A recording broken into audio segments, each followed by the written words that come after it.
Good evening.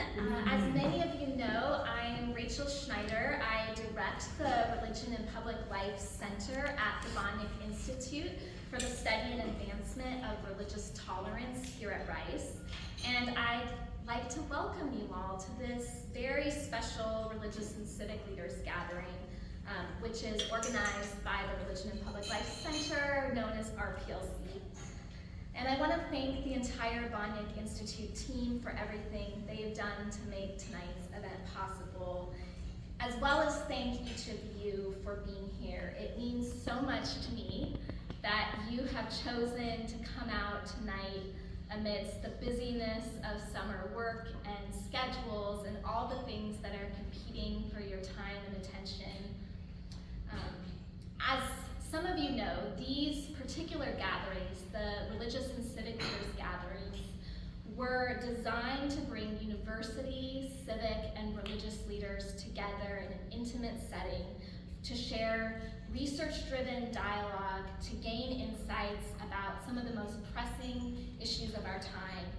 And then we are also here and we are committed to creating a generative, hospitable space for all of you to engage one another, a diversity of leaders who are in different places. They're working in the city, you might be a leader in a religious community or a leader in a university.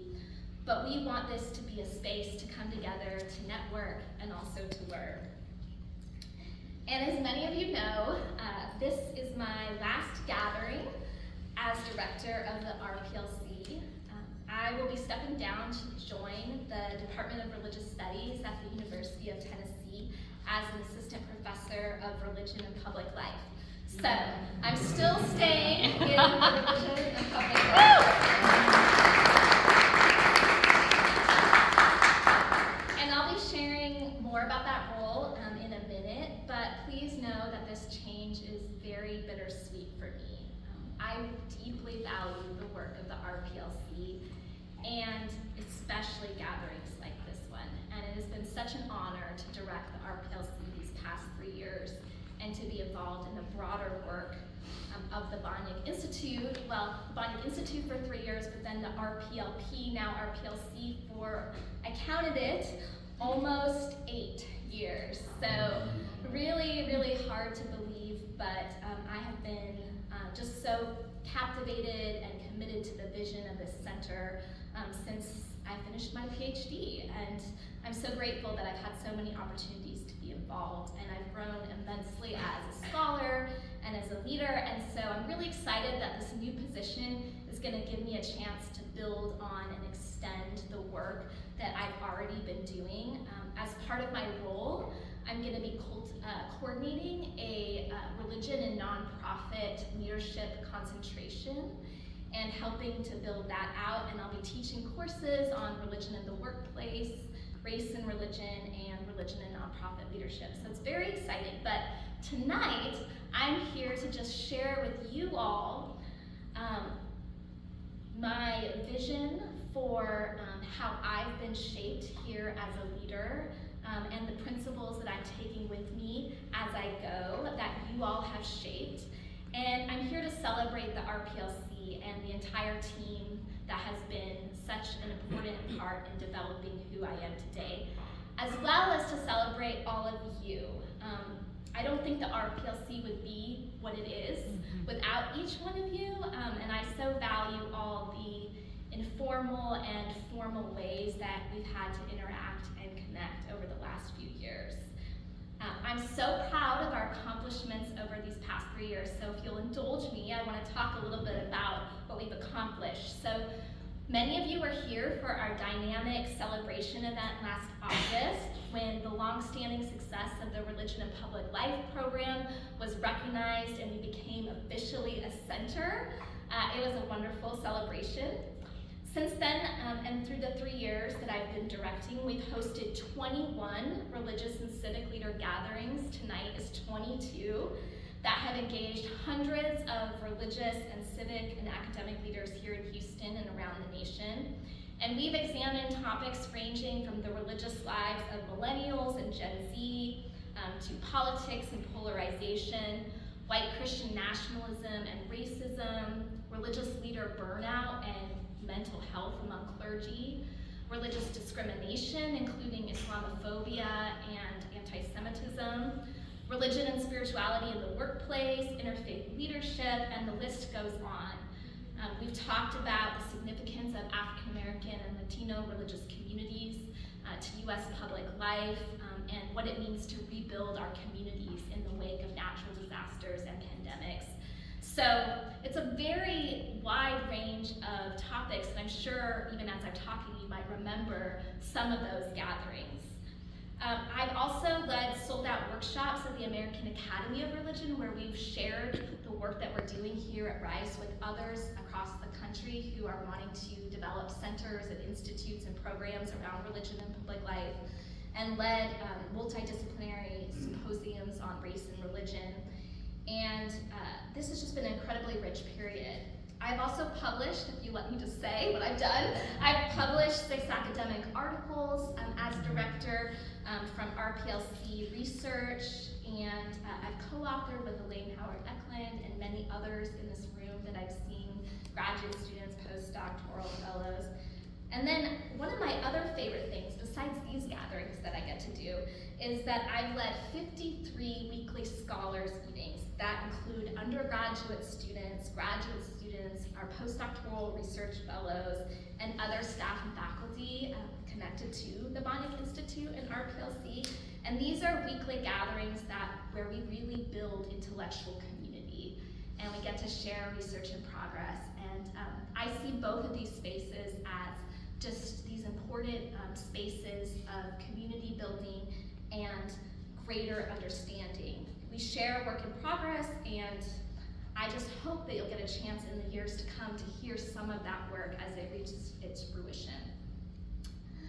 For the last 4 semesters total, I've helped co-lead the Bonnick Institute's Reading Religion Graduate Salon with Elaine Howard-Eklund, which is an interdisciplinary salon graduate seminar where we read the most recent and important academic books on religion as it relates to religious conflict, violence, discrimination, tolerance, peace building, and public life. And then I guess the most fun part of my job, not saying this is not fun or the scholars gatherings, but the most fun part of my job has been launching and co-hosting the Religion Unmuted podcast. And we have 26 episodes that are available wherever you get your podcasts and online. And our most recent ones include Rejecting Neutrality and Interfaith Work, and Faith, Politics, and the Power of Embracing Loss. So they're really great episodes. One's led by me, one's led by Elaine, so I suggest checking them out.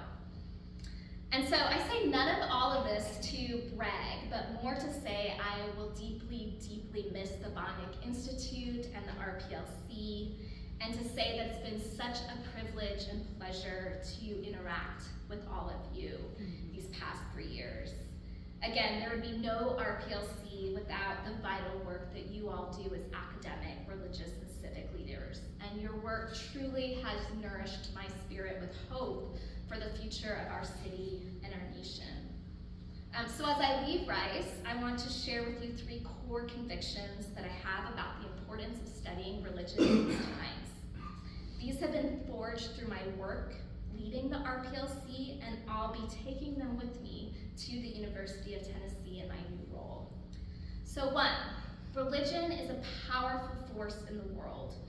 Religion is an important source of identity, meaning, and community formation for millions of people around the world, as many of you know. And whether one is personally religious, religion is all around us. It is shaping institutions, the government, the economy, education, and the family. And I really believe that we cannot understand the human story if we don't understand religion and its impact on public life. And as a scholar, I'm really committed to understanding how religion is actually lived by real people on the ground. And I know that the RPLC and the Bonnick Institute are equally committed to this as well, now and in the future. The second thing that I am taking with me is that in these troubled times, We need to pay attention to religion's shadow sides and its positive social contributions. As a human being, I often grieve the ways that violence, exclusion, and abuse are often entangled with religion. And a lot of my research has examined how religion upholds toxic systems and unjust structures. At the same time, I refuse to ignore the ways that religion and spirituality hold forth possibilities of transformation and action that can contribute to a more just, peaceful, and compassionate world. And much of my work here at RPLC has been devoted to illuminating those possibilities. And I hope that you have glimpsed some of those possibilities through these gatherings, even as we grapple with some of the shadow sides. The third and final thing is, now more than ever, we need religious and civic leaders that see religion in its full complexity. And we need scholars who can advance public understanding of religion in ways that serve humanity. So I believe that it's only when we join together and we see and grapple with how religion is lived in all its variety and expansiveness, when we pay attention to religion's patterns, perils, and possibilities, that we can really begin to build common ground for the common good, which is RPLC's mission, and create institutions and cultures that support the flourishing of all people, whether they are religious or not. And so with this in mind, I want to close by just expressing again my admiration and respect for the important work that you all are doing in so many different ways to serve the common good in Houston, to shed light on pressing social challenges, and to create spaces for human flourishing and connection. And I'm so happy to say that I'm going to remain connected to the work of the RPLC and the Boniek Institute as co-leader on the Revitalizing Interfaith Leadership in Houston project, which you may have heard about at our last gathering, which I am co-leading with Elaine and Kirby, our Associate Director of Research. And I hope that I get to see some of you in the coming years through that project. I want to now hand it off to Elaine, who's going to share a bit more about the future of RPLC. And then I want to open it up to all of you for some conversation. This is, I'm the speaker tonight in a way that this is not a typical gathering, but I would love to gain your insights and your wisdom as well as we move forward. So thank you again for your ongoing support, and thank you for continuing to show up and be present and seek greater understanding in these times.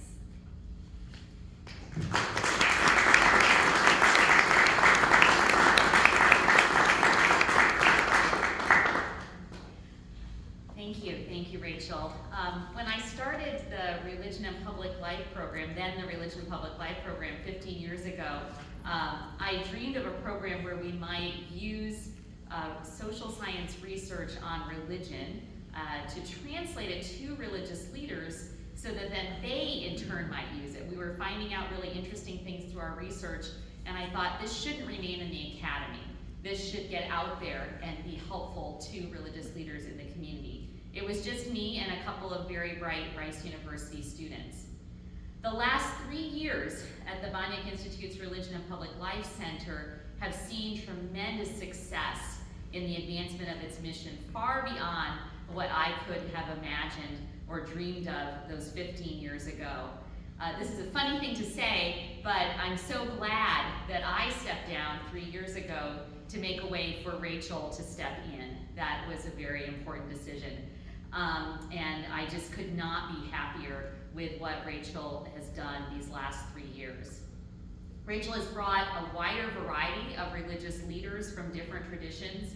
She has made further inroads into Houston's nonprofit and social justice communities, and she has taken that work nationally and internationally as growing our podcast, Religion Unmuted, to reach a bigger and more robust audience of different people than we could have without her.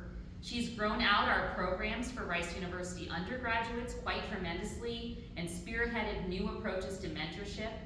She has represented the Religion and Public Life Center nationally and internationally at conferences, And I think it's fair to say she's now seen as a go-to authority for the study of religion and public life. And for several years, as she mentioned, but I want to even amplify that, she's run a very important workshop for religion and public life centers. So others come to her to figure out how they can run religion and public life centers.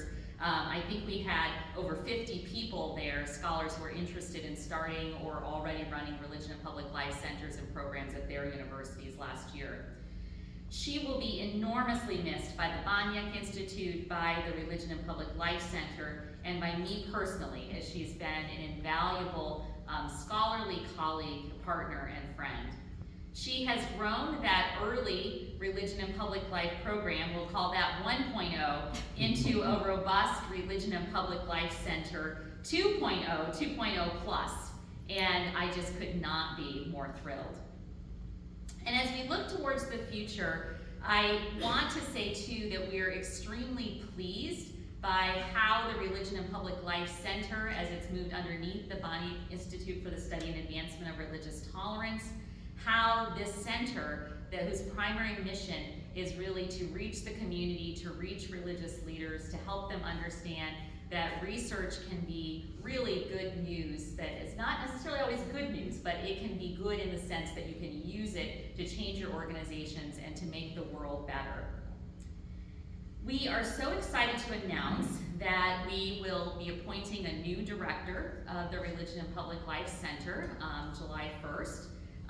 The new director will be Dr. Todd Ferguson, and he is joining our Banyak Institute team.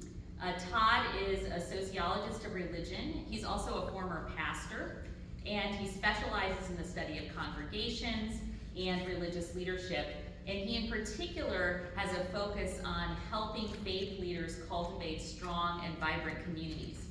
In addition to his role as incoming director of the Religion and Public Life Center, Todd also serves as the director of the School of Social Sciences Quantitative Methods program, and he is an assistant teaching professor at Rice University.